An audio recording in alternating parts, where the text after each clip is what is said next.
I want my home to feel like raspberry jelly with glitter in it. Silver stars on an ocean blue wall.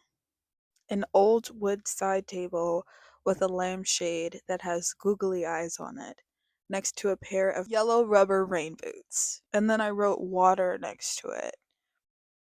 I think when I was like remembering the aspect of water in this vision, I just want to be by a body of water. I want to be able to go outside and walk along maybe a riverbank or a beach or something like that. Essentially, the passion that I am addressing here is the kind of home I want to make for myself and capturing something that embodies my home foundationally.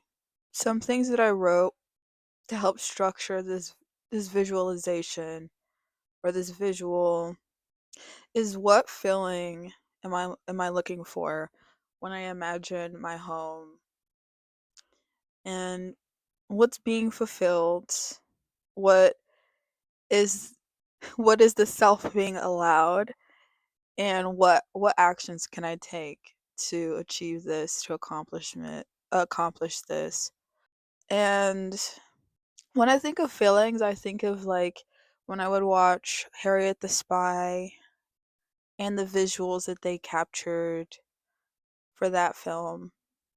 It always touched me. It always made me feel like there was more to, everyday sort of things.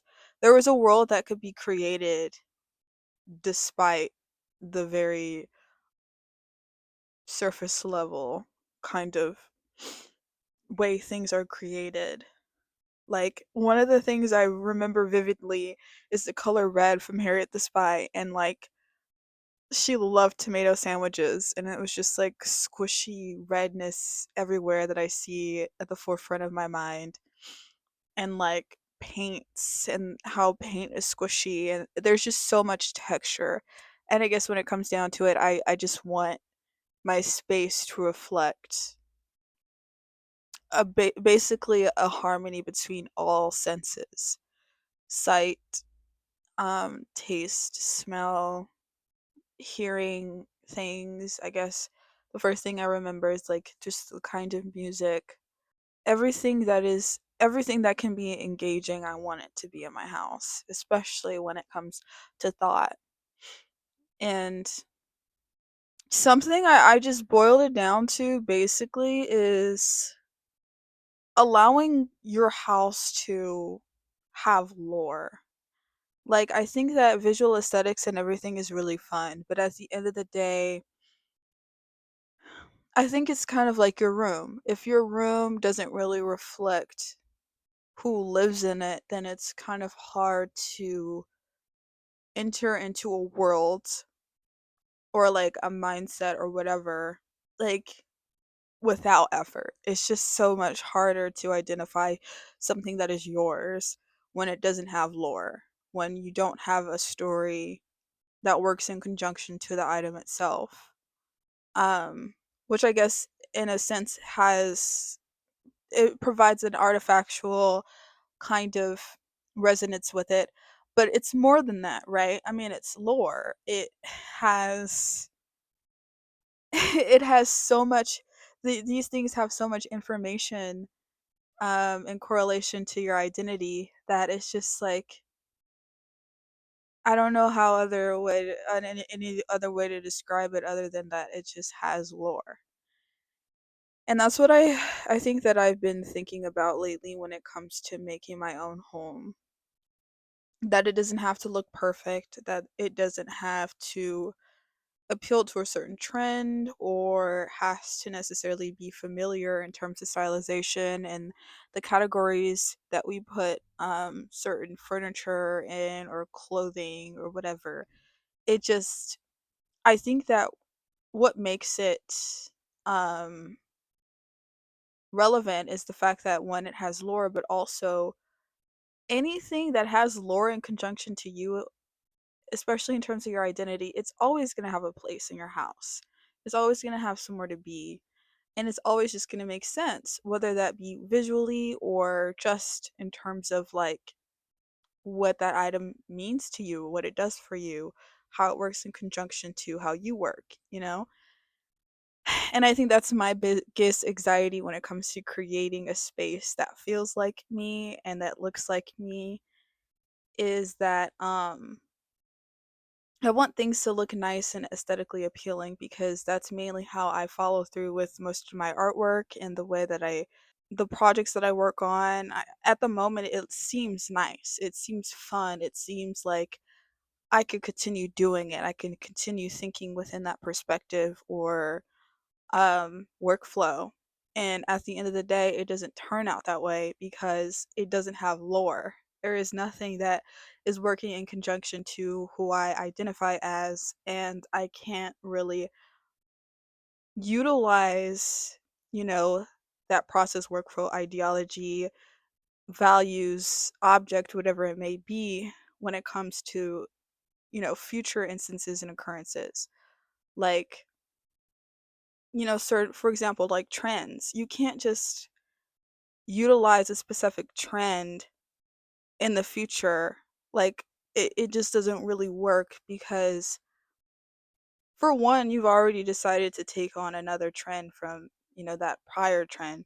But at the same time, outside of that, the way that you functioned around trends was that you follow through with every possible rule and functionality of that trend instead of, I guess, in comparison to using certain ways of stylization from that trend and, color palettes and things to apply to future, not even trends at that point, because now mentally you're just at a place of like, oh wait, like trends are great and all, and I'm happy to reference them, but at the same time, how do I find myself? How do I identify myself within that trend? What exactly do I like from that trend?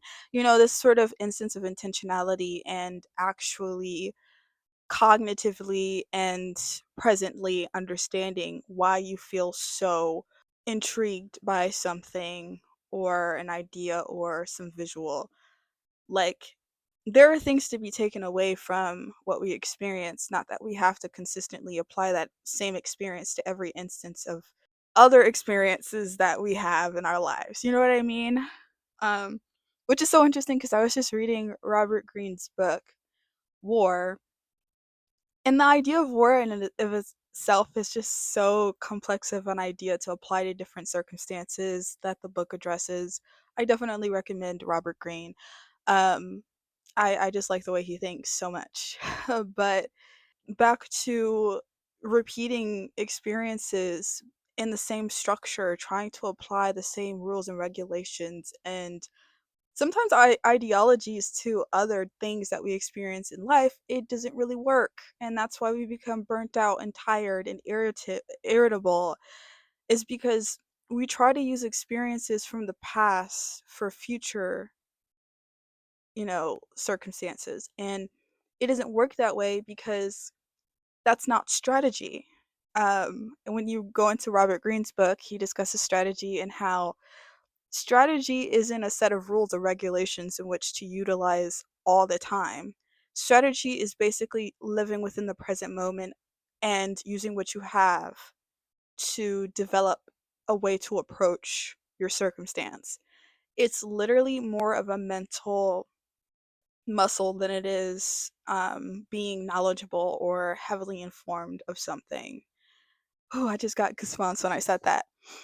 So when you think about trends and algorithms and things like that, we are sort of programmed to believe in a way of which we are constantly receiving information, and we believe that that information is finite. It's just going to solve everything um, that we experience throughout life. And it makes us feel in a way secure because things are being curated for us, not that we have to use our minds to create, become become curators ourselves. And really, algorithms and things only work because we're being programmed to be receptive to them. But when we start picking through trends and styles and things like that, and we start becoming more intentional with what we decide to utilize, and we stop overconsumption, and we're more selective with what we choose to take on, then algorithms and things like that stop working, and we start to curate and create our own worlds, and not necessarily our own rules, but we, discern patterns and things that we more or less consistently utilize just because that's a part of our identity, our ideologies, the things that, or the phases, if you will, that we are currently experiencing. And so I think it released a lot of anxiety that I was experiencing when it thinking about, yes, overall my world, but also just more specifically and a lot less intensively, and I guess in terms of pressure, just thinking simply about the kind of home I want and starting with that, uh, which helps me navigate a lot of other things that relate back to just my idea of world building and what my world would mean to me. And so, yes, I often think about Harriet the Spy. I think of Judy Moody. I think about Ramona and Beezus, and I think about maybe some other, you know, stop motion things. Like I was just looking through Tubi and I saw Box Trolls, and of course Coraline, and some of the things that these visuals and films overall, but visuals have in common too, is that they're curated. They are actually constructed based on a worldview that isn't, it's just a world somebody developed. This is a perception, perspective, and it just is thought through. There is a strategy behind the choices that each of these films make, and that's why they're so memorable. And at first I thought it was the stylization, but I noticed that a lot of these films that I like, they're not necessarily similar in terms of, visuals. They just have the same undertone of strategy and um intention. And so I was like, well, where can I start? What can I possibly, you know, initiate this kind of world construction with? And I just thought, simply think of the things that comfort you, think of the things that excite you. I said that I had written down for my channel ideas, for instance. I said one of the purposes for my channel is to create a beautiful world and amazing things with childlike wonder, curiosity, excitement, and passion, all within one space, which is my room. And that's literally what most of my life has been like constructed of, is being in a simple space and still being able to construct something incredible, something bigger, something extremely powerful, just in terms of imagination. And I think children are very powerful in that way because they're just a reflection of how much power we really do have over our own lives. And I don't really think about certain challenges and things as something that is that discerns whether or not their worldview or their ability to construct their own worlds. They don't see these challenges as atom bombs that just destroy everything that they've created. I think they see these challenges as like weird and foreign, like finances and social confrontation and things like that. They don't see it as a challenge at all. They simply resume their worldview, they resume their position within the world that they've constructed. And um, obviously their experiences tie into the world that they create for themselves, but at the same time, it's not like these challenges completely change their worlds. It just has simply a place within their world now that they at times reflect back on, but that doesn't fully define, what they love. And of course, this changes as we get older because our worldview in the worlds that we create expand in the sense that now there are other factors that we've allowed to take part in this world that we've created for ourselves.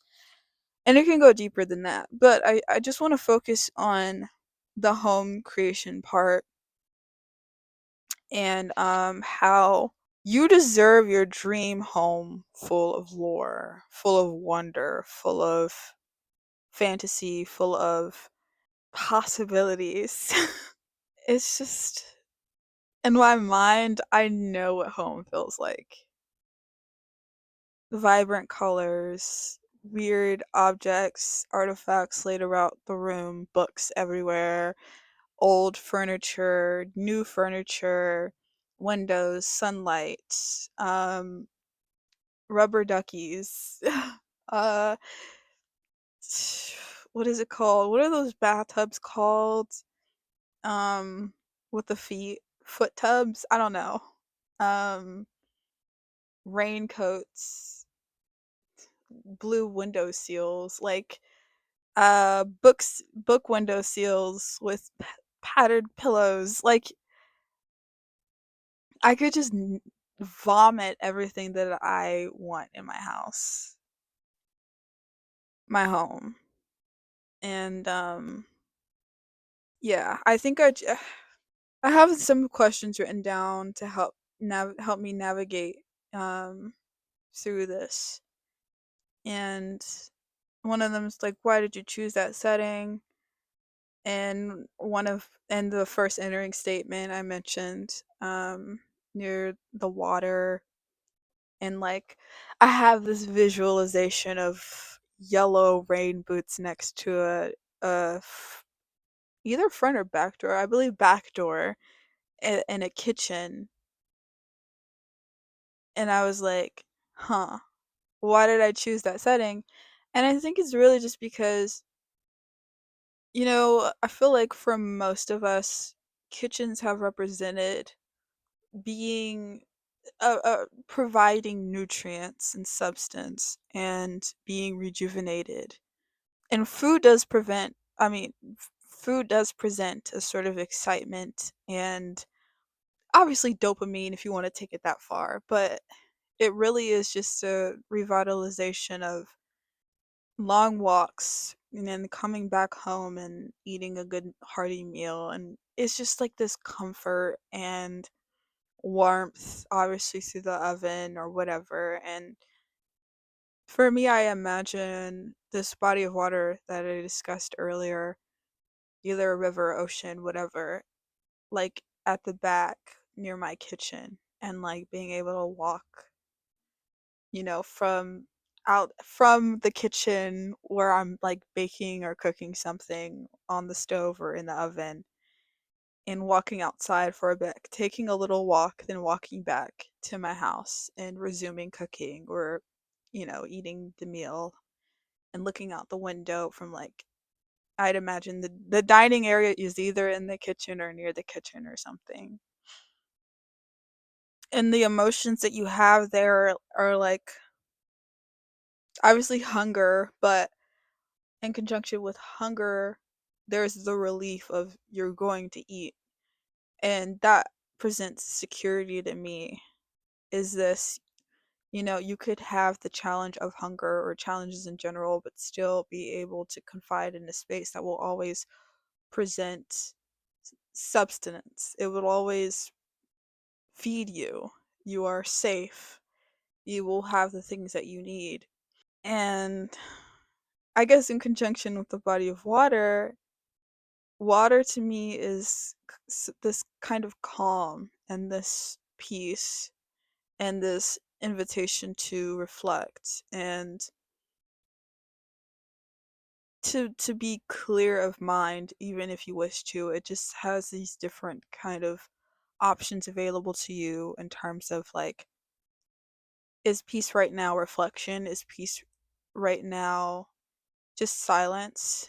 Is peace right now just looking at something endless and very deep and be releasing that anxiety that you're experiencing within yourself? Maybe because right now inside internally is chaotic, and facing something with immense depth and complexity and endlessness, it kind of makes you not feel like you're the only person experiencing that, like you're the only thing in the world that has immense depth and weight and power, just in the terms of like chaotic pushes and pulls. Like, to face something bigger than you in that way is, I think, humbling, but it also is grounding, and it's just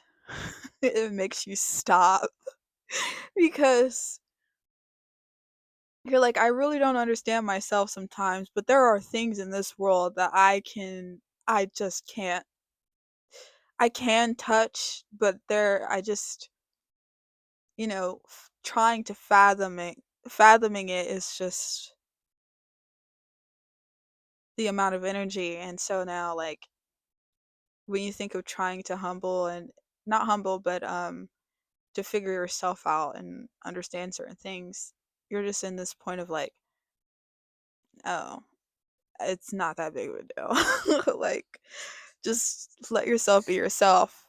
Let the water be the water. Let it part. Let it reform. Let it be still. Let it rise and crash and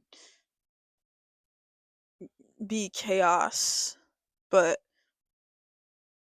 it's just doing what it does, and it's not acting out of its element. It's actually acting just fine. And I feel like that's how we are too. And sometimes we just make a big deal out of it for no reason. But yeah. And as for the items like the rubber boots and things like that, I think, like, that's childhood. Rubber boots, squish squash. It's like a big sensory kind of thing for me. Um I think kind of just like how I mentioned, like the tomatoes and like the gelatin like, uh is it, I don't think it's putty, but it's like slime. And those colors, I think I love those colors just because, like, they're vibrant, and uh it's it's like a high sensory kind of situation going on there, um that makes your brain kind of like turn on and become more alert, attentive, and aware. And it's like visually interactive, I feel like, is what I'm thinking about. Yeah. And then I think something actionable to do is to start, I think for me right now, is to start creating and collecting things that reflect the space that I wish to, I guess, construct. I think there's just something about being the way you want to be right now and finding little ways that you can do that. And I think for me right now is, you know, maybe not always like purchasing things, but creating things. And even if they're not directly my iteration of, what home would be, at least it'll be a representation of what home would be. And it'll just be like a constant reminder and a kind of way to validate myself and to make me feel like I'm not losing sight on that intention for a home that I have in mind. And it makes me feel like I'm not crazy.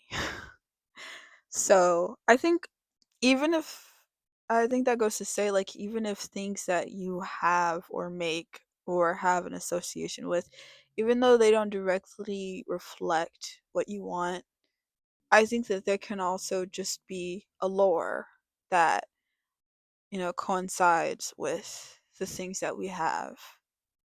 Whether it be a picture. I think vision boards do this too. You want $1,000, like I was gonna say $1,000. Maybe you just want $1,000 and not a million. But like you want $1 million and you get a picture of $1 million instead of like a literal $1 million stack or whatever. Or like you want this car, you get a picture of a car, or you write car, and it's not a car, but it's a representation of what a car is, and sometimes that's just enough, and it helps remind you and keep you in a space where you have it already. Like writing it down is already having it. Having something in your room that represents something that you're passionate about is already having it in a way. So, I guess that's one. I think that's an actionable thing to do, is to start being intentional about the things that you keep around you and the things that you do, so that you can be even closer to the life that you want, or in this case, the home that you want. Um, yeah.